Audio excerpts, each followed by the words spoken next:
A vida é seu maior tesouro. Graças a ela, você acorda todas as manhãs. Pode ter novas chances para corrigir seus erros. Pode dizer que ama e sentir o amor de alguém. Pode ver seus filhos crescerem. Graças à vida, você é capaz de lutar, aprender, perdoar e pedir desculpas.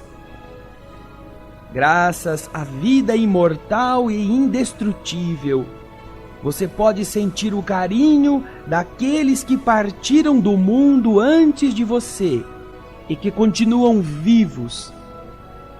A vida é seu maior tesouro, porque é o presente do Criador.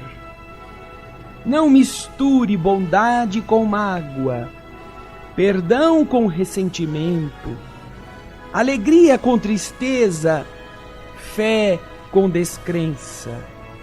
Se o Pai nos deu a vida, não vivamos de qualquer maneira. Tenhamos alegria de viver. O programa espírita feito especialmente para o seu coração.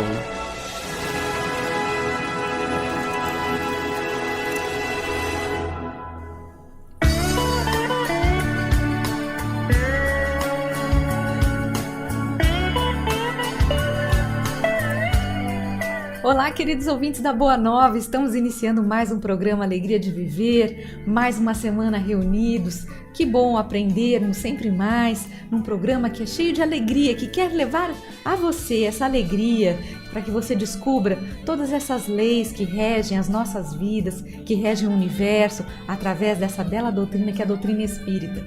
Hoje, então, nós estaremos dando continuidade à leitura do livro A Caminho da Luz, esse belo livro que é do Espírito Emmanuel, a psicografia de Francisco Cândido Xavier, e nós já pudemos comentar alguns capítulos, o capítulo 1 sobre a gênese planetária, ou seja, como é que surgiu a Terra, como iniciou a formação do planeta, a criação da Lua também nós pudemos comentar a respeito, depois a matéria que foi se solidificando, tudo isso Emmanuel vai trazendo passo a passo para a gente compreender esse livro que fala sobre a história da civilização, da nossa civilização. E agora nós estamos no segundo capítulo, que fala sobre a vida organizada, ou seja, as construções celulares, como que as células surgiram, se reuniram, se agruparam e como que surgiram os primeiros habitantes da Terra também. Então, hoje estaremos dando continuidade a tudo isso. Pegue seu lápis, seu caderno, vamos estudar conosco, temos muitas novidades para você. Eu sou Solange Godoy, junto com o André Luiz Ruiz. Como vai, André?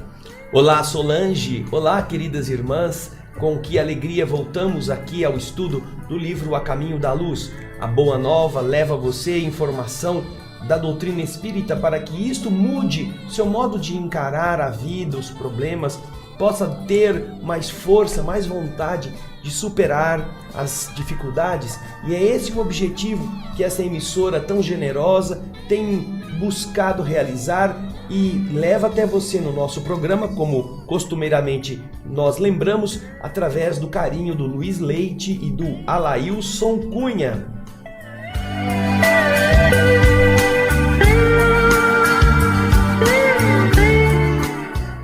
E nós gostamos de lembrar sempre que a sua participação é importante no auxílio da divulgação da TV Mundo Maior, da Rádio Boa Nova, de toda essa programação. Se você que mora longe, que aprecia tudo isso, é tão bom conhecer e poder desfrutar dessas informações, desfrutar do conhecimento da doutrina espírita, enfim, toda essa programação de qualidade que você sabe que a Boa Nova oferece. Então, ajude nessa divulgação. Basta ligar no 0800 12 18 38. Você pode se inscrever, pode fazer uma doação voluntária, pode se tornar sócio do Clube Amigos da Boa Nova. Tudo isso da forma que você desejar e vai ser muito útil para todos nós, para a Boa Nova, para a TV Mundo Maior. Sua participação é muito importante. Bem, vamos dar início então ao capítulo 2.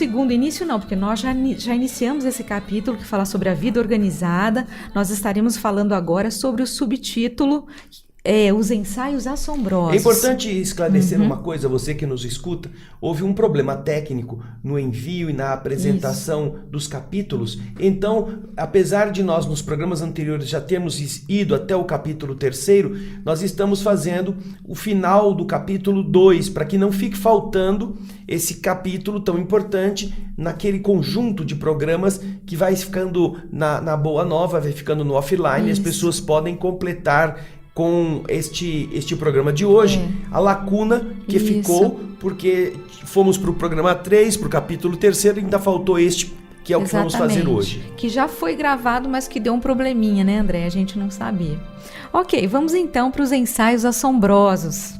Vamos acompanhar a leitura, gente. Nessa altura, os artistas da criação inauguram novos períodos evolutivos no plano das formas. A natureza torna-se uma grande oficina de ensaios monstruosos. Após os répteis, surgem os animais horrendos das eras primitivas.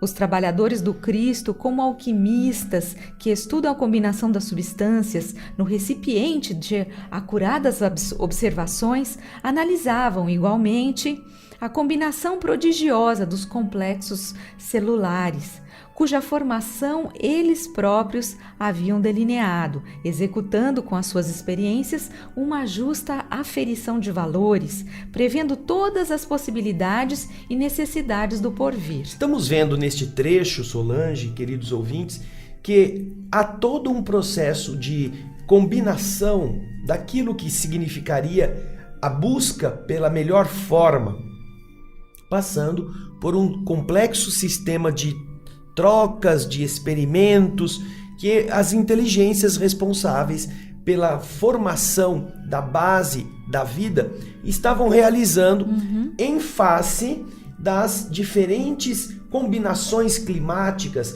das alterações geológicas que a Terra estava sofrendo ainda. Parece que eles estavam testando, né, André? Fazendo testes. Exatamente, eram experimentando formas de se observar a reação das células, das moléculas, da atmosfera, porque era uma atmosfera bem diferente daquela que hoje nós conhecemos, a temperatura, as condições climáticas eram extremas.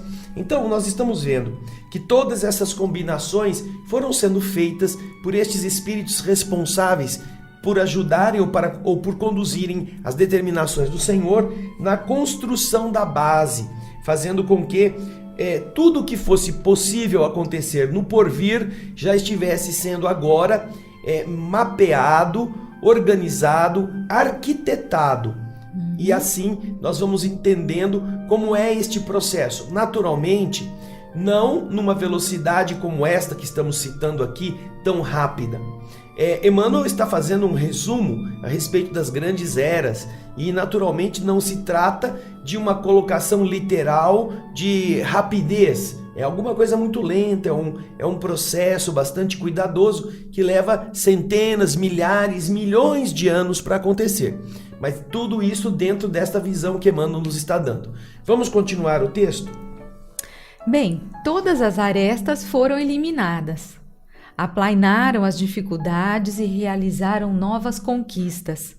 A máquina celular foi aperfeiçoada no limite do possível em face das leis físicas do globo. Os tipos adequados à Terra foram consumados em todos os reinos da natureza, eliminando-se os frutos teratológicos, os frutos monstruosos e estranhos do laboratório de suas perseverantes experiências. Então você vê que com essas combinações, certamente que havia coisas que não saíam como se esperava, não é? Ou que eram inadequadas ao processo da evolução da vida, segundo o que se planejava no futuro.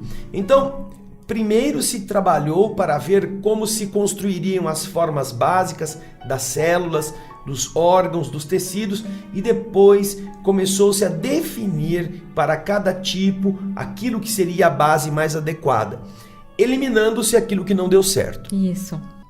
A prova da intervenção das forças espirituais nesse vasto campo de operações é que enquanto o escorpião, gêmeo dos crustáceos marinhos, conserva até hoje, de modo geral, a forma primitiva, os animais monstruosos das épocas remotas que lhe foram posteriores desapareceram para sempre da fauna terrestre, guardando os museus do mundo as interessantes reminiscências de suas formas atormentadas. Observamos com isso o que Emmanuel está dizendo. Uma das provas do que ele estava aqui comentando é o fato de que o escorpião, hoje conhecido como tal, que é herdeiro, que é o sucessor dos crustáceos marinhos daquele tempo, continua aqui entre nós. Uma forma bem antiga que deu certo e que se estabeleceu no mundo físico dentro do seu habitat, não mais marinho, agora terrestre. Enquanto que outros seres que foram posteriores a esses crustáceos e ao próprio escorpião, posteriores na formação, acabaram extintos. Não tem mais nenhum representante na fauna que se possa dizer vivo como o escorpião está até hoje. E só os museus têm uma referência a respeito desses restos, desses fósseis antigos, de seres que foram posteriores ao próprio escorpião e que desapareceram porque não eram adequados. Exatamente. Bem, agora nós vamos falar sobre os antepassados do homem. O reino animal experimenta as mais estranhas transições no período terciário, sob as influências do meio e em face dos imperativos da lei de seleção. Mas o nosso raciocínio ansioso procura os legítimos antepassados das criaturas humanas, nessa imensa vastidão do proscênio, do cenário, do palco da evolução anímica. Da evolução da alma. Porque os corpos estão também sendo usados para garantir ao espírito a sua própria evolução, o seu próprio crescimento. Onde está Adão com a sua queda do paraíso? Debalde nossos olhos... Debalde? O que é debalde, Solange? É cheio de balde? O cara foi de balde? Ou veio... Em vão. Em vão. Pronto. Em vão nossos olhos procuram aflitos essas figuras legendárias com o propósito de localizá-las no espaço e no tempo. Compreendemos, afinal, que Adão e Eva constituem uma lembrança dos espíritos degredados na paisagem obscura da Terra. Como Caim e Abel são dois símbolos para a personalidade das criaturas. Nós estamos então entendendo aqui que a figura bíblica de Adão e Eva, aquilo que o Gênesis nos apresenta na história como sendo as primeiras criaturas divinas, aqueles que Deus colocou e que, segundo as interpretações dogmáticas, depois deram seguimento a toda a raça humana, tudo decorre deles. Na verdade, não podem ser os primeiros agentes da biologia humana. Eles são símbolos, símbolos.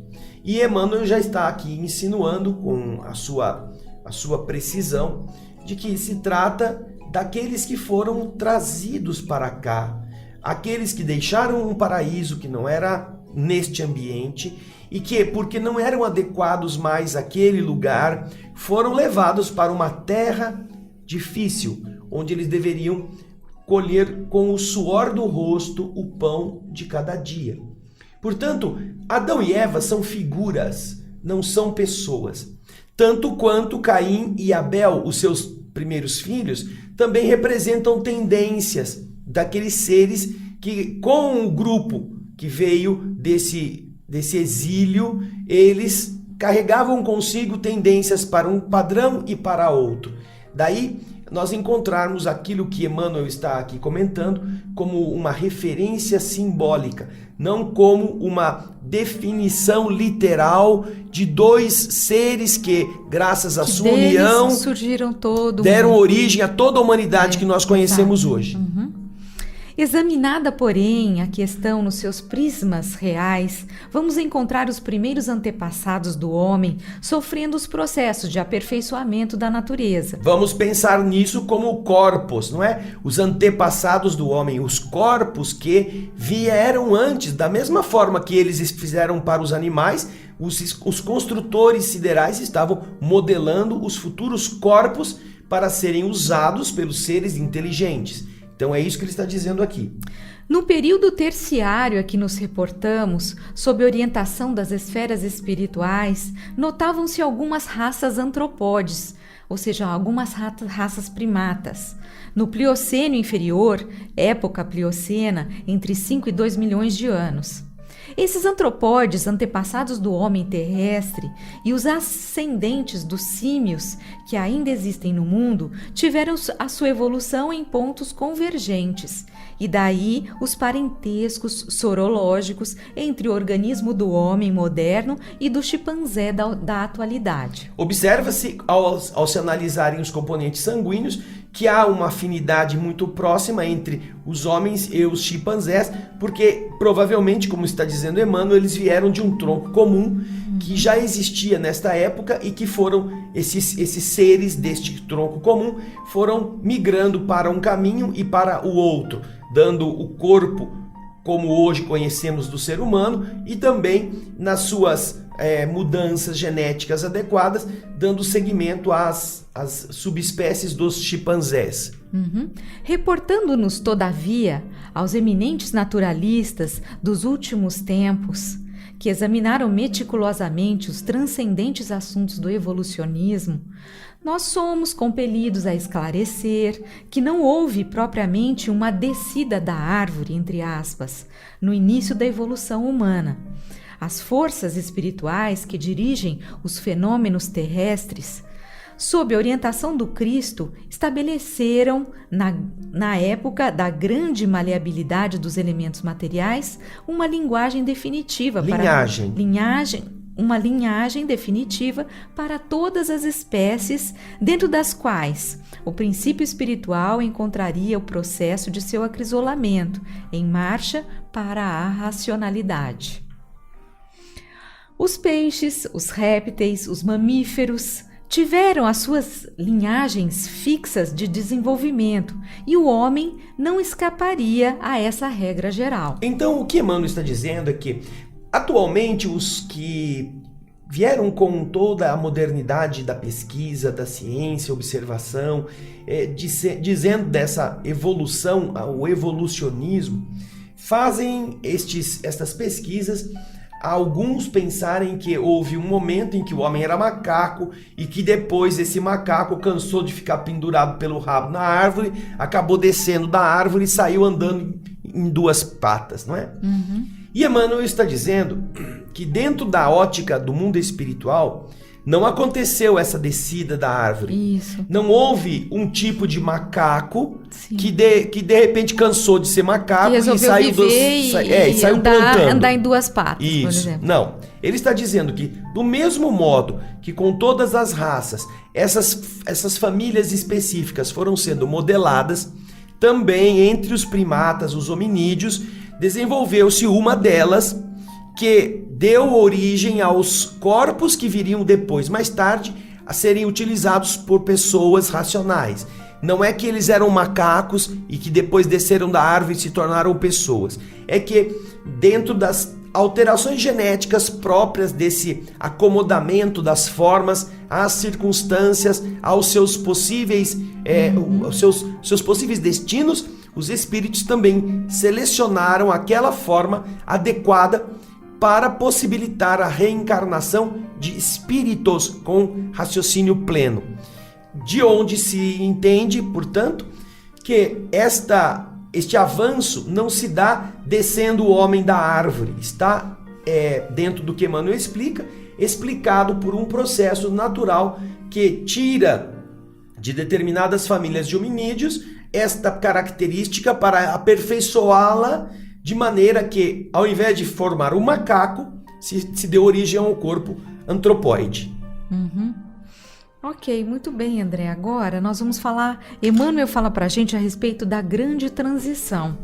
Você que está nos assistindo pode também aprofundar essa sua curiosidade, essa sua busca, assistindo os nossos programas Espiritismo Sem Mistério na TV Mundo Maior, principalmente os anteriores, os que estão já disponíveis no canal do YouTube da TV Mundo Maior. Nós estamos tratando também do início do Livro dos Espíritos, falando sobre a diversidade das raças.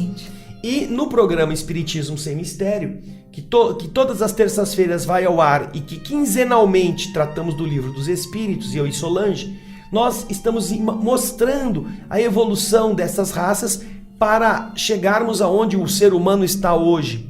É muito interessante porque está com imagem, com fotografias que mostram os ciclos evolutivos dos seres antropóides. Então procure no canal da TV Mundo Maior, no YouTube, você vai encontrar esses programas aí disponibilizados. Entre no YouTube na tvmundomaior.com.br ou YouTube/TV Mundo Maior e vai lá no programa O Espiritismo Sem Mistério, o Livro dos Espíritos. É isso mesmo. Nós faremos um breve intervalo, daqui a pouquinho estaremos de volta. Fique conosco.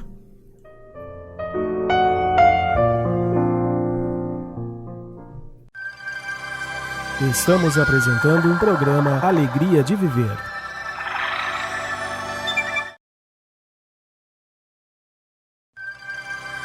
Programa Alegria de Viver está voltando.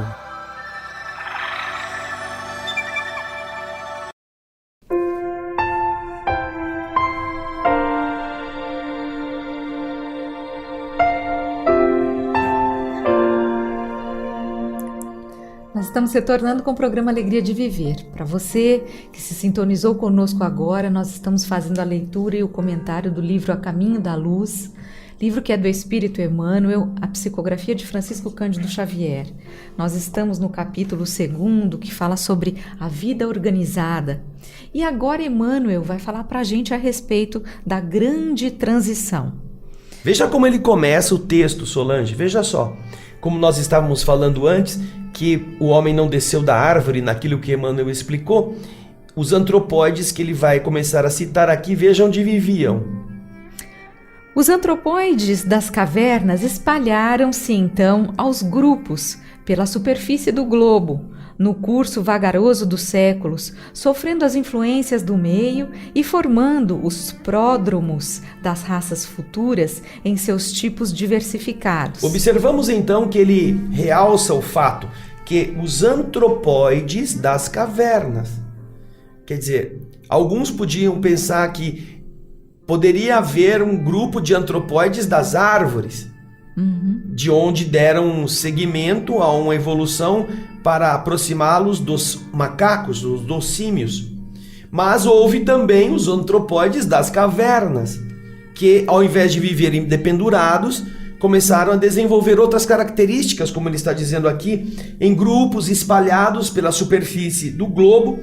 Ao longo dos trabalhos vagarosos dos séculos, foram sofrendo a interferência do meio, formando o início, a base, os pródromos das raças futuras nos seus tipos diversificados. A realidade, porém, é que as entidades espirituais auxiliaram o homem do sílex, o homem das pedras, da época das pedras, imprimindo-lhe novas expressões biológicas. Ação deliberada das inteligências invisíveis na evolução genética. Isso não é absolutamente anormal. Quando nós vamos estudar as obras de André Luiz, por exemplo, no livro Missionários da Luz, o capítulo 13º, Solange, traz a descrição de um processo reencarnatório, e ele está coordenado pelo espírito Alexandre, que é o mais elevado espírito daquele grupo, na reencarnação do Segismundo. E ao fazer isto, ele, no momento em que vai haver a fecundação do óvulo pelo espermatozoide, André Luiz relata que Alexandre examina aquele oceano de gametas masculinos que está nadando em busca do óvulo e detectando um que é o mais adequado segundo os planejamentos reencarnatórios do Segismundo, que precisará de um corpo futuro com tais características, ele imprime com a sua vontade uma energia maior para que aquele espermatozoide se sinta revestido de força e habilidade para vencer a corrida e fecundar primeiro o óvulo. Então, nós estamos vendo uma interferência espiritual visando a concretização de objetivos espirituais na manutenção do plano de um futuro corpo para aquele espírito reencarnante. Ele não inibiu as leis da hereditariedade, ele não impediu que elas acontecessem, mas ele escolheu um determinado espermatozoide com uma capacidade específica de informação genética para estar fecundando o óvulo antes de outros. Então nós vemos que os espíritos fazem isto.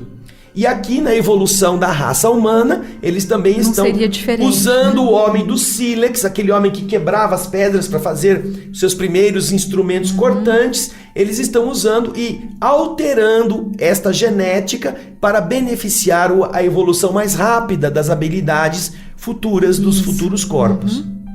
Extraordinárias experiências foram realizadas pelos mensageiros do invisível. As pesquisas recentes da ciência sobre o tipo de Neandertal, reconhecendo nele uma espécie de homem bestializado, e outras descobertas interessantes da paleontologia quanto ao homem fóssil, são um atestado dos experimentos biológicos a que procederam os prepostos de Jesus, até fixarem no primata os característicos aproximados do homem futuro. Então, dentro daqueles antropóides das cavernas, eles também foram fazendo experiências para evoluir aquela forma. E aí, do homem do sílex, depois temos o Neandertal, temos outros homens chamados assim pela paleontologia, pelo estudo dos fósseis, das antigas formas de vida antropóides. Eles podem atestar uma sucessão de maneiras diferentes de viver. O homem o Neandertal, o Cro-Magnon, ou outros homens que já foram o Rhodesienses, vários homens antigos, assim batizados pelos ossos que foram encontrados, gerando a sensação nítida de que havia diferenças muito grandes entre eles, para que depois de toda essa experimentação surgisse a forma adequada para dar seguimento na evolução dessa raça, visando receberem espíritos já com inteligência completa. Os séculos correram o seu velário, seu rosário de experiências penosas sobre a fronte dessas criaturas de braços alongados e de pelos densos, até que um dia as hostes do invisível operaram uma definitiva transição no corpo perispiritual pré-existente dos homens primitivos, nas regiões siderais e em certos intervalos entre as suas reencarnações. Ou seja, já começam os espíritos a alterar o perispírito daquelas almas, porque nós já aprendemos que o perispírito é o molde da matéria. As linhas do perispírito dão a indicação para as células materiais irem se posicionando. Então, isto acontece no plano espiritual, uma última ou mais intensa alteração perispiritual daquelas formas, e a partir das reencarnações sucessivas, nós vamos vendo que começam a surgir, então, o que Emmanuel vai dizer agora. Surgem os primeiros selvagens de compleição melhorada, tendendo à elegância dos tempos do porvir. Uma transformação visceral verifica-se na estrutura dos antepassados das raças humanas. Como poderia operar-se semelhante transição? Perguntará o vosso critério científico. É muito interessante, porque nessa pergunta os cientistas estão buscando o tal elo perdido. Qual é o momento em que deixou de ser um hominídeo, um antropóide, e se tornou alguém ereto, com uma forma física melhor talhada, mais elegante?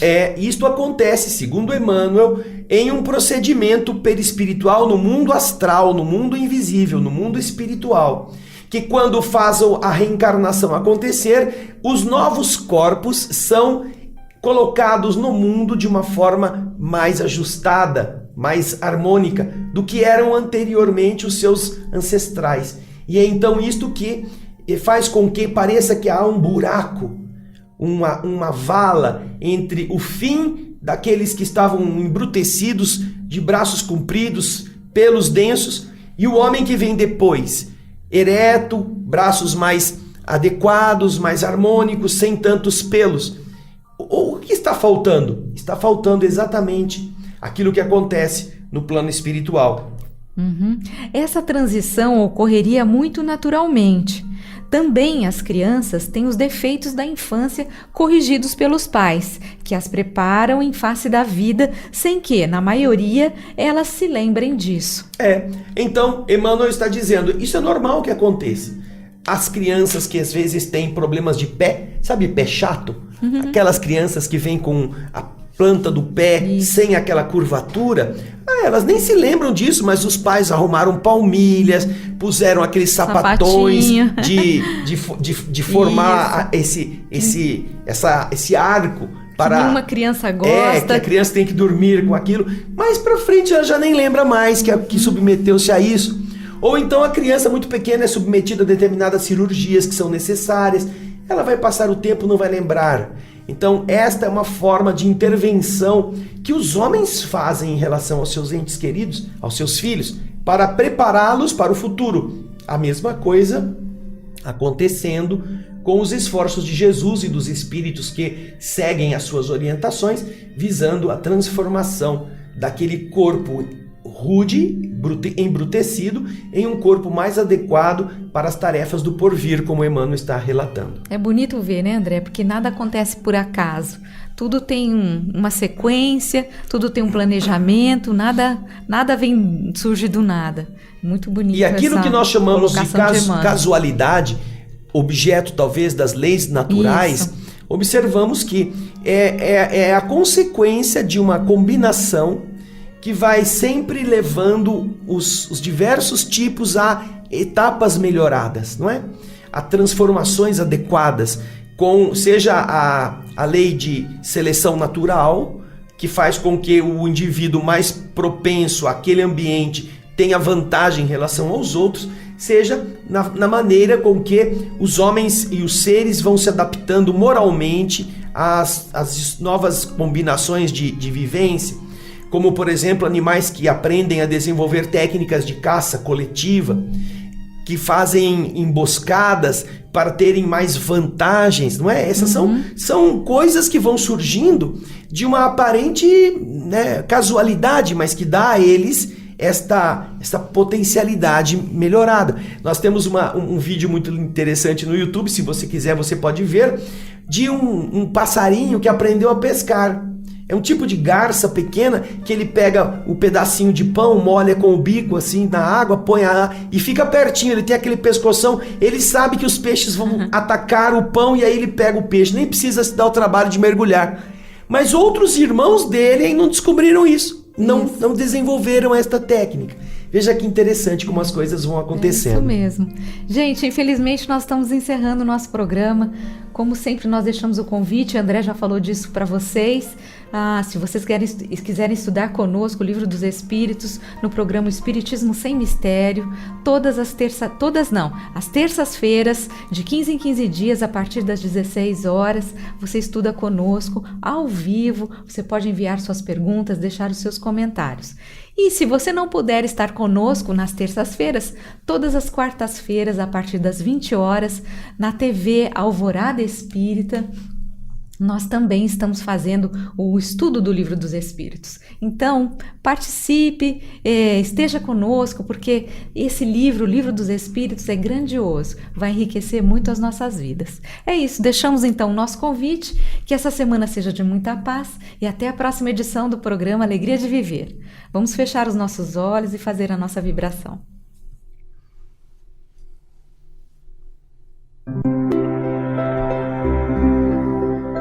Senhor, como é bom percebermos a sua condição de atenção diante dos detalhes. Nós vamos dormir como crianças que não sabem quanto custaram a roupa que vestem, a comida que comem, o telhado que as protege, a limpeza do quarto onde seu corpo repousa.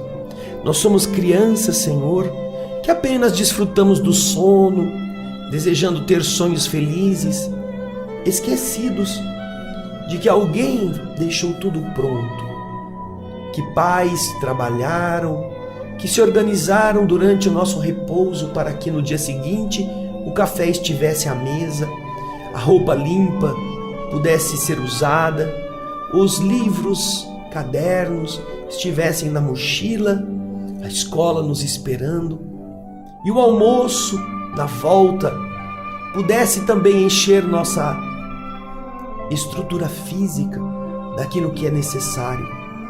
Nós ainda não prestamos atenção, por ignorância nossa ou por preguiça, quanto o teu amor trabalhou para edificar este berço, quantos espíritos têm se multiplicado ao longo dos bilhões de anos para que a terra nos fornecesse esta escola acolhedora, fraterna, amiga, aquela que nos abastece, aquela que nos dá o ar, a água, o pão, aquela que nos permite conviver, crescendo como espíritos, amando, multiplicando corpos, diminuindo aflições, aprendendo a conversar, aprendendo a conviver. Nós ainda, Senhor, nos assustamos ao percebermos a diligência divina colocando almas tão nobres quanto a tua para nos dar exemplo de como agir, ainda que não se espere de nós neste momento o sacrifício completo que em teu caso foi exemplificado na crucificação.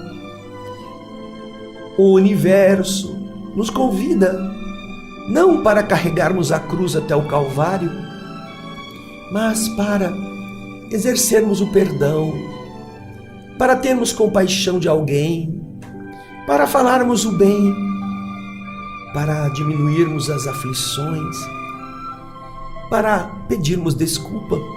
O universo nos ensina a respeitar o outro, a entender suas dificuldades. Não há ainda a cobrança da renúncia absoluta, da renúncia total, da capacidade de perdoar até mesmo a agressão máxima. Mas cada filho é chamado a ser um bom aluno na escola que está estudando, mesmo que não se espere de todos os seus alunos que se tornem Einstein de repente. Mas dentro da gente é preciso fazer a lição, é preciso assistir à aula, é preciso preparar-se para o exame e é possível passar de ano. Obrigado, Jesus querido, por nos estar velando enquanto a gente dorme. Obrigado, queridas irmãs. Muita paz.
Toda